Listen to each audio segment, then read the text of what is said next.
अश्विन मास की इंदिरा एकादशी 27 को है या 28 सितंबर को है। तिथि की शुरुआत कब है, पूजा का समय कब है, व्रत का पारण शुभ मुहूर्त, नियम का पालन कब से करें, व्रत का क्या महत्व होता है, पूजा सामग्री में क्या रखें, भोग क्या लगाएं और 5 गलतियां भूलकर हमें नहीं करना है। श्री शिवाय नमस्तुभ्यम। दोस्तों, मेरे चैनल ओम रूही ब्लॉग में मैं रूही मिश्रा अपने चैनल में आप सभी का स्वागत करती हूं।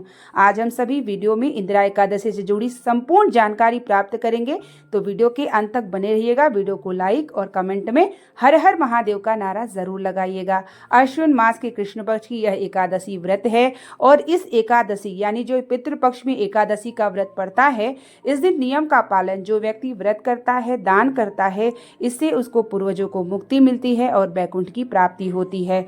तो इस एकादशी का भी विशेष महत्व होता है। तो एक एक करके हम आपको इस वीडियो में जानकारी देंगे, तो वीडियो को बिना स्किप किए पूरे अंत तक देखिएगा और संपूर्ण जानकारी प्राप्त करके अभी एकादशी का नियमों का पालन और पूजन पाठ अगर व्रत करते हो तो व्रत भी आप सही दिन पे करें। तो सबसे पहले हम जान लेते हैं कि एकादशी तिथि की शुरुआत तो 27 सितंबर को दोपहर 1:19 से 28 सितंबर दोपहर 2:50 तक रहेगी। तो इसलिए एकादशी जो इंदिरा एकादशी का व्रत है वह 28 सितंबर को रखा जाएगा। तो इस बात का विशेष ध्यान रखिएगा। 28 सितंबर को हम सभी इंदिरा एकादशी का व्रत करेंगे। और जो लोग व्रत करते हैं उनका पारण जो है कब करेंगे, तो उनका जो भी हम व्रत करते हैं उस पारण भी हमें मुहूर्त में करना चाहिए। तो व्रत का जो पारण रहेगा वो आपका रहेगा 29 सितंबर सुबह 6:13 से 8:36 तक व्रत का पारण होगा। तो इसी समय आपको व्रत का पारण करना है। अगर आप एकादशी का व्रत करते हैं या नियम करते हैं तो आपको 27 तारीख से ही नियमों का पालन करना चाहिए और 29 की व्रत के पारण तक हमें नियमों में रहना चाहिए। जैसे कि हम सभी पूजा का समय आप देख लीजिए, 28 तारीख की शाम 5:23 के बाद रहेगा। तो पूजा आप सुबह शाम दोनों समय करेंगे। एकादशी का व्रत का फल हमें तभी प्राप्त होता है जब हम दसवीं की रात्रि से और साथ ही द्वादशी तक नियमों का पालन करते हैं। और ये पितृपक्ष में एकादशी पड़ती है, तो इसके नियमों का पालन व्रत करने से, दान करने से हमारे पूर्वजों को मुक्ति भी मिलती है।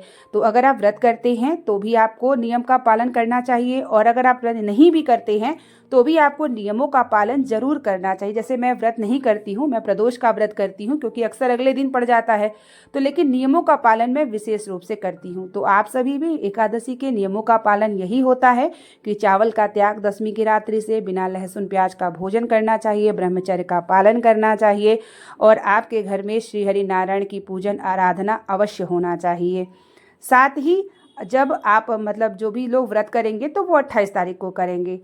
और इस व्रत का महत्व यही होता है कि हमारे पूर्वजों को इसका पुण्य प्राप्त होता है। जब आप एकादशी का व्रत करेंगे, दान करेंगे, गौमाता की सेवा करेंगे, नारायण की पूजन आराधना व्रत करते हैं, तो इससे सीधे हमारे पूर्वजों को प्राप्त होता है। तो इस एकादशी का ना जो पितृपक्ष में पड़ता है, इसका विशेष महत्व है। तो आप नियमों का पालन जरूर जो है 27 तारीख से 29 की सुबह तक अवश्य करिएगा, यानी दसवीं से एकादशी और द्वादशी तक।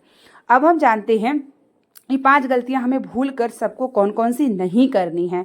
तो देखिए, पहली एकादशी का जो है गलतियां, वो हमें ये नहीं करनी है कि हमें किसी के घर का चाय पानी अन्न ग्रहण नहीं करना चाहिए, और वो भी पितृपक्ष में तो विशेष रूप से, क्योंकि एकादशी के दिन ना हम दान करते हैं, दान का हमें महत्व है। और अगर हम ग्रहण करते हैं तो उससे हमारे पुण्यों में कमी आती है। जैसे अगर आप व्रत करते हैं आपको पूरा प्राप्त हो, तो ऐसे में हमें किसी के घर का चाय पानी विशेष रूप से ग्रहण नहीं करना चाहिए, अगर आप नियमों का पालन कर पाए तो। अगर ना कर पाए तो कोई बात नहीं, लेकिन हमें इस बात का ध्यान रखना चाहिए। दूसरा है कि एकादशी के दिन हमें बालों को नहीं धोना चाहिए, तुलसी माता को स्पर्श नहीं करना चाहिए और ना ही तुलसी तोड़नी चाहिए। अगर आपके पास पहले से है तो तुलसी आप वही चढ़ाइए। तीसरी एकादशी की ये है कि हमें एकादशी पर ये ध्यान रखना चाहिए कि बहुत ज़्यादा साफ सफाई घरों की नहीं करनी चाहिए। वो इसलिए भी कहा जाता है कि बहुत सारे ऐसे चीज़ें होते हैं जो छोटे छोटे जीव जंतु जो जाने अनजाने हमसे दब जाते हैं और उनकी मृत्यु का पाप हमारे ऊपर चढ़ता है। तो इसीलिए कहा जाता है कि बहुत ज़्यादा साफ सफाई हमें नहीं करना चाहिए। एकादशी के बाद आप कर लीजिए, झाड़ू वगैरह लगा लीजिए, पोछा वगैरह, अगर आपसे बच सके तो हमें इन बातों का ध्यान रखना चाहिए। चौथा है कि एकादशी के दिन हमें किसी की बुराई, निंदा और इस सब चुगली से बचना चाहिए, क्योंकि एकादशी का जो व्रत होता है हम अपने जाने अनजाने पापों को समाप्त करते हैं। तो इसीलिए हम जाने अनजाने पापों से भी अगर हम जानबूझ के कहते हैं तो उसका पाप हमें लगता है। तो पूरी कोशिश किया करिए कि एकादशी के दिन हमें फालतू बातें नहीं करना है और नारायण के ध्यान में लगे रहना है। पांचवा यह है कि हमें जो है गलतियों पे ये ध्यान रखना है कि आपको चावल आपके घर में ना बने तो ज़्यादा अच्छा है, क्योंकि चावल में एकादशी के दिन पूरे पाप जाके समा जाते हैं। तो हमें उस दिन ना तो बनाना चाहिए, ना तो चढ़ाना चाहिए और ना ही दान करना चाहिए। तो उस दिन खीर वगैरह पितृपक्ष में जो है हमारे पितरों को खीर प्रिय है, तो हम लोग भूल के भी हमें नहीं करना चाहिए। तो इस बात का विशेष ध्यान रखिएगा। साथ ही पूजा सामग्री में हमें क्या क्या रखना चाहिए, तो देखिए पीला पुष्प होना चाहिए, पीला स्वयं कपड़ा पहनना चाहिए, पंचामृत रखना चाहिए, तुलसी रखनी चाहिए और प्रिय भोग में आप उन्हें जो है केले का भोग, चरणामृत का भोग, चने गुड़ का भोग, लड्डू का भोग आप ये सब जो है लगा सकते हैं। और कोशिश करिए कि अपने रसोई घर का ही भोग लगाइए, जिससे उनको भाव प्राप्त होता है।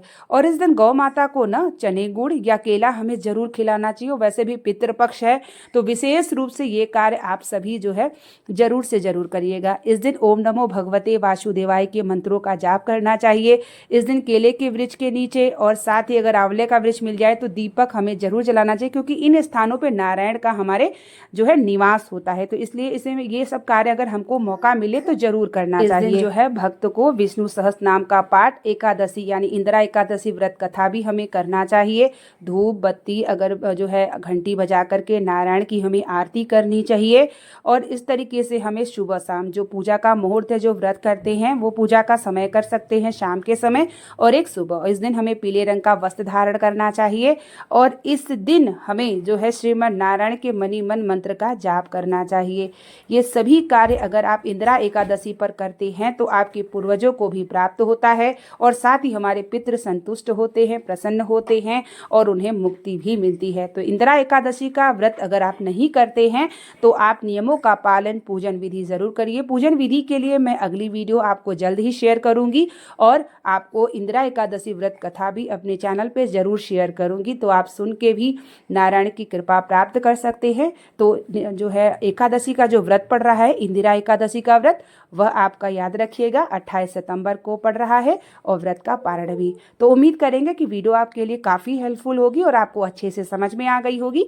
अगर आपको कोई जानकारी समझ में ना आए तो मुझे कमेंट के माध्यम से आप पूछ सकते हैं। मैं एनी टाइम आपको कमेंट करके ज़रूर जानकारी शेयर करूँगी। जो मैं करती हूँ वह मैं आप सबको शेयर करती हूँ और आप सभी गृहस्थ जीवन में रह के सभी माताएं बहनें अपने परिवार के कल्याण के लिए और जीवन को सुखमय के लिए हमें पूजन पाठ आराधना व्रत में जानकारी के साथ साथ करना भी अवश्य चाहिए।